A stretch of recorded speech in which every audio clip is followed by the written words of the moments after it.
To this story now, another shack fire has claimed lives in Wesbank, Cape Town. 3 children died in a fire in the early hours of this morning. Several structures were destroyed and 2 houses were damaged.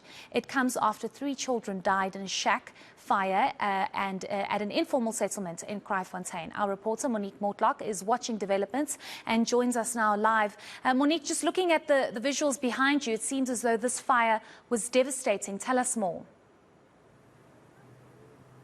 Yes, I'm going to ask my colleague Lance to show you the visuals behind us and for us to just take a walk around what is left of this part of Wesbank. We are here in Martinez van Schalkwyk Street, and as you can see, there's basically nothing left.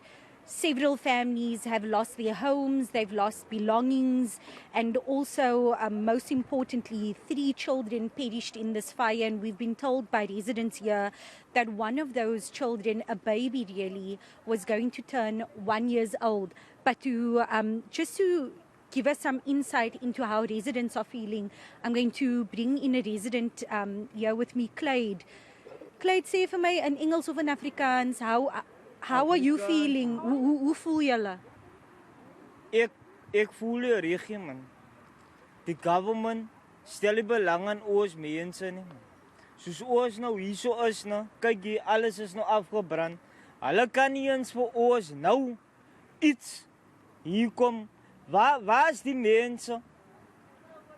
Die vrou het mos hoeveel 3 kinders verloor nou. Nou waar moet sy nou gaan slaap? As het reg, as moes jy reg gee, man. Nou wat moet ons nou maak? My plek het ook afgebrand, halfpad. Ek voel het self, maar ek dink aan sy het 3 kinders verloor. Hoe voel sy wat daar sit? Sy sit lekker by jou huis, nou? Hy drink miskien nou 'n koppie koffie. Hier staan ons in die reën. As het reg, ek as hier op die camera, as het reg, as jy reg, as verkeerd, nou help vir ons ook, man. Ons is ook mos mens, man. And that brings me to just someone else who I want to bring in, Ilse Rondganger. Soos Clyde nou gesê het van, dit reën nou, nee. It's a cold day, and it's going to be an even colder night because we're expecting more rain. Hoe voel julle as inwoners wat nou hierdie plekke verloor het? Jy het gesê vroeër, we shouldn't be pointing fingers of enigiets. Julle is mense wat nou alles verloor het. Ons het hier, my naam is Ilse. Ons het op die oomblik omdat ons alles verloor. Ons kan nie vinger wys aan enige een nie. Maar net wat vanoggend gebeur het, net wat mense hart so seer maak is vir daai kinders. Ons kan net uitreik. Dat ons allemaal samen staan en ons allemaal mekaar helpen. Om te kritiseren en vinger te wijzen gaat niks maken en niks baat. Die gaan niks aan je kinders terugbrengen. Want ons allemaal is net mensen. Ik wil niet de mensen moeten ons hoe gaan ons vandaan slapen. Die goed kunnen die altijd zo lenen. Ons moet dakken over ons koppen zetten. Wat eet ons vandaan? Verstaan je? Zo ons moet niet nodig om vinger te wijzen. Maar net die dingen, net die feit is. Ons wil niet helpen. moet zo gauw als mogelijk. Net zo gauw als mogelijk moeten we voor ons helpen wat die alles verloren het. Alles zelf gaan het doen. Dan lijkt die goed de hele tijd zo. Wat verkeerd is. Verstaan? Wat verkeerd is. Maar ik wil niet heen. Dat die aan gaat zijn kleertje dat gaat erin. Daar heeft mensen alle verblijf voor ons gegeven om te slapen. Maar ons kan niet de hele tijd bij hulle slapen. Maar wie wil allemaal haar slaap? And on Ilse's note, I quickly just want to bring in Councillor because I feel it's only fair just to get some comment from a member of the, a councillor who's from the city of Cape Town. Councillor Ibrahim Savant, earlier this week we did do a story on just the complexity around who is responsible to help when it comes to a disaster like this one. We heard from the city of Cape Town's JP Smith that the city's hands have become a bit tied over the last few years with SASSA taking on a humanitarian relief role. SASSA saying they can only help with temporary relief, but at the end of the day we're seeing people like the ones I just spoke to who are in desperate need of some type of help, especially with the rain coming down? What is going to happen? What is in your power? Yeah, thank you very much. As you say, indeed, this is a tragedy. Lives had been lost, 3 children, 3 young children had been lost. I was here yesterday on the same site, handing out food, bread, etc. to the same people staying here, not knowing what was going to happen to overnight. So I was called last night by the mayor. He asked me to convey our condolences to the families and see whatever it is that we can do as the city. And so me being the ward councillor, I've been here early this morning. I have here with me Pastor Rondganger. He is a leader in this community. He stays just down the road, and the 2 of us together with the community here has made some plans as indigent plans. As you can see, the weather is an inclement weather. It's going to rain. It's raining already. So what the first priority for us was to see what is it that we put in place for today and tomorrow. So Pastor has offered to use some part of his house, which is actually that he uses as a church. We're going to accommodate most of the people there. We are looking at alternative accommodation. Of course, they cannot stay there for a week or more. It's a, it's 11 households that has been affected. So what we are doing is what we can, what is in our power without doing any promises. I think JP did tell you, Councillor JP did tell you that the national government has taken away the relief help that they used to give. We're not getting that money anymore. But from our side, we are putting plans in place. First thing is we work through our DRA, disaster risk management. We've contacted SASSA. That is something that we must do, and they must play their part.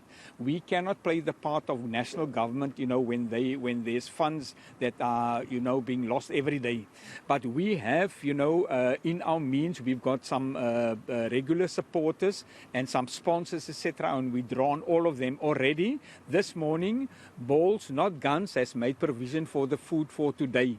I'm making food for tomorrow, provisions for the whole day. Then next week already, we have asked for food parcel relief from some of our sponsors, which will be coming in from Monday, Tuesday, hopefully. The other important thing is that, even if we're going to have people sleep there tonight, overnight as an interim measure, they're going to need some blankets, etc. and so on, and that is something that we're already looking at. I had some blankets which we've given away with the last fire, so now we're just looking at where else it is that we can get some of those blanket relief. Other thing is this, we're going to have, some people have gone through trauma, so we urgently need our social services and SASSA to attend to that, to the young children, to the adults here, around that. So yes, we are doing whatever it is that we can. I also secured some IBR sheeting that a company I have now sponsored. We will see once we look at, how we can assist. But there is no promise of, the city is going to give to build these houses again, because that is not within our mandate. Thank you very much. That was Ward Councillor Ibrahim Savant, and thank you to the residents who also spoke to us here in Wesbank. And as you heard from Councillor Savant, 11 households impacted, but more importantly, a family that has lost 3 of their young children, all very small. One that was going to turn 1 year old in the next week. So very devastating, a tragedy for all those involved here. Before I let you go, Monique, I just want to ask you if we know what the cause of fire was, because this looks devastating and it's going to be vital for the city to assist. I mean, the desperation of that first gentleman you interviewed that said, we are also human, it just shows the lack of intervention from government officials. But do you know what caused this fire at this stage? Not yet. We don't know yet, but what we do know is that the SAPS is investigating that part of things.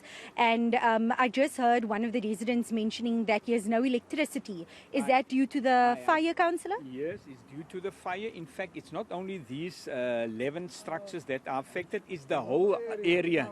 And I have spoken to the area manager of Eskom, and hopefully they will attend to it urgently. Eskom, as you know, is sometimes very, very slow, but we hope they understand the urgency of the matter here.